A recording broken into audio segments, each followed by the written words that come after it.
So I thought I'd do a somewhat quick review of this Sapphire 12-inch titanium. I've been running it for at least a year now, and prior to running this I was using the Mach 12 12-inch titanium. That's probably the closest wand.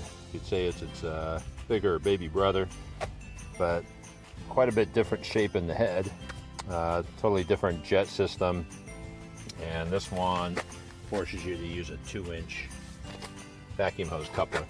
But if you look at this triangle shaped head, anybody who has a PMF stair wand will recognize this triangle shaped manifold, air manifold. And this thing is an absolute screamer. And I've been using it on my Sapphire 370 for that year, but I'm down here in Santa Cruz, and all week I've been using it with that beast, and hooked up to that 6/8 blower. This thing is just a total joy to use. You know, it's only 12 inches, so you got extreme airflow. The glide is wider than older Prochem titaniums, which if you flip the head, it looks very much like. So you got more airflow coming through the glide. This angular mounting of the tube to this head makes the airflow just very unconfused and very linear. They just absolutely dialed in. I don't know if it was on purpose or accident, but the jet spacing I'll show in the videos, it couldn't be better. No streaking, no empty spots, very little to no overspray. I use this wand a lot on vinyl floors on one of my military accounts, and anything below 500 psi, it recovers it all in one stroke. It's for an 1.5-inch wand. Right? I've been pushing and using, or promoting and using 2-inch wands for the longest time, ever since Al Gore invented the internet. And now I got to eat crow and just say I don't see the use for it anymore. If you got a decent truck mount and you pre-scrub where it's needed, if you're the wand scrubbing type and do all your agitation with a wand, then you're probably over wetting and you want the 2-inch recovery. But this thing is a total howler, fantastic recovery. We did a nylon waffle type Berber yesterday that, with its tight yarns, very little airflow between the yarns, this thing was like pulling a drag wand. It was incredible. It's got my favorite valve, the V800, with the knuckled, I call it, valve lever, so no need for a rubber grip. It's pot metal, so in theory it could break it if you drop it. Just don't drop it. It's got a really nice feel to it. It lets you know what pressure you're running at. Some of these soft touch valve nowadays, you can't tell if you're at 100 psi or 1,000. It all feels the same, and that can get you into trouble. Nice covered Teflon hose, Teflon braided hose. And again, if you're a new guy that's just getting used to wanding, phenomenal. I've been training a guy this week, and we've been trading off. He's been trying Prochems and swivel wands, and he just can't believe how nice it is to use this wand. That's, I'm going to guess, in the 6-pound range compared to some of these 8 and 10-pound wands that we got. Or if you're an old fart like me with a bad back, again, total joy. Dennis Bruders, who I think played a big part in designing this thing, said if these things were around when he was still cleaning carpet, he'd probably still be doing it.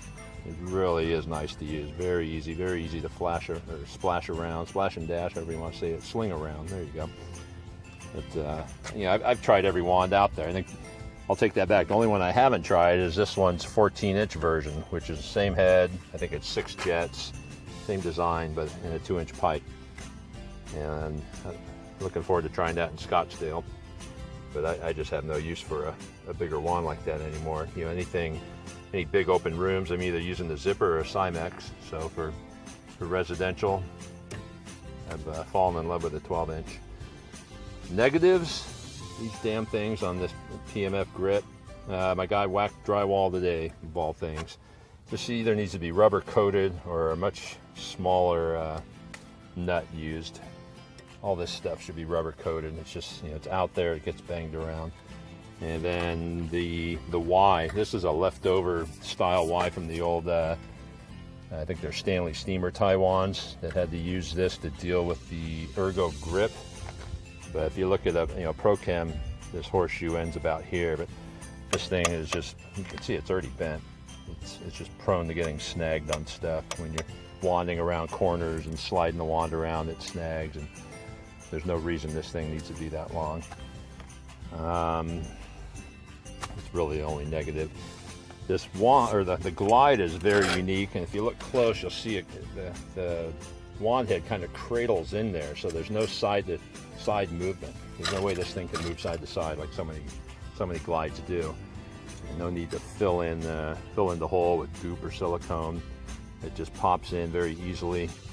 And the way this one's worn, it's spread out a tiny bit, and it's doing something unique in that it's hissing when there's still excess water in the carpet. It's a real slight hiss, but if you don't have your earbuds in, you can hear it, and with an extra dry pass or two, that hiss goes away.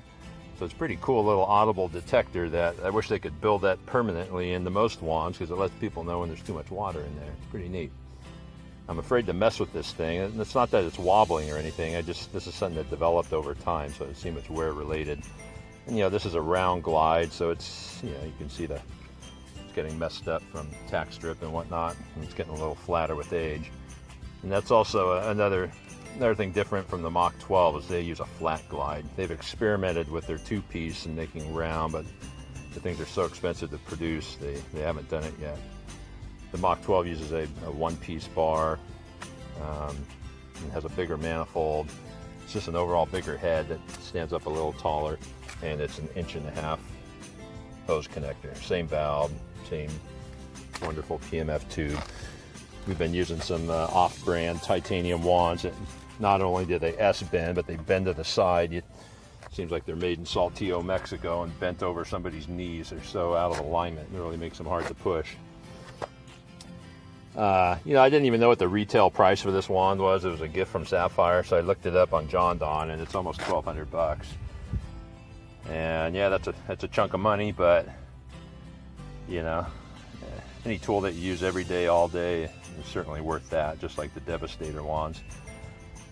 Tom's going to work on an 1.5 inch wand for me. It'll be interesting to try, but I believe it's a 14-inch head. So, I don't know. We'll try it with his increased airflow tricks. Maybe it'll work. But for now, I'd just like to put one of his swivels on this thing. Nice and stiff, but I've been using a sloppy swivel all week, and it drives me nuts. It just takes way too much effort using those loose swivels. So there you have it. What I consider pretty much the best non-swivel wand in existence. And for guys looking for a relief for their back or sore shoulder muscles, this thing is just top of the line. Beautifully done. You could certainly put a Mighty handle on there, one of the plastic ones. I know that would fit. And you could order a longer hose. Hopefully PMF sees this video and they're not still pissed off at me, and they just lengthen this and use the shorter Y. I know Tom's rigid wands came with the same one, and he wants to go with the shorter one. This, even if you bring down this thing, it's too far out there. There's no need for that. All right, 3 thumbs up. Run to your John Don Interlink or favorite carpet cleaning supply and get one today.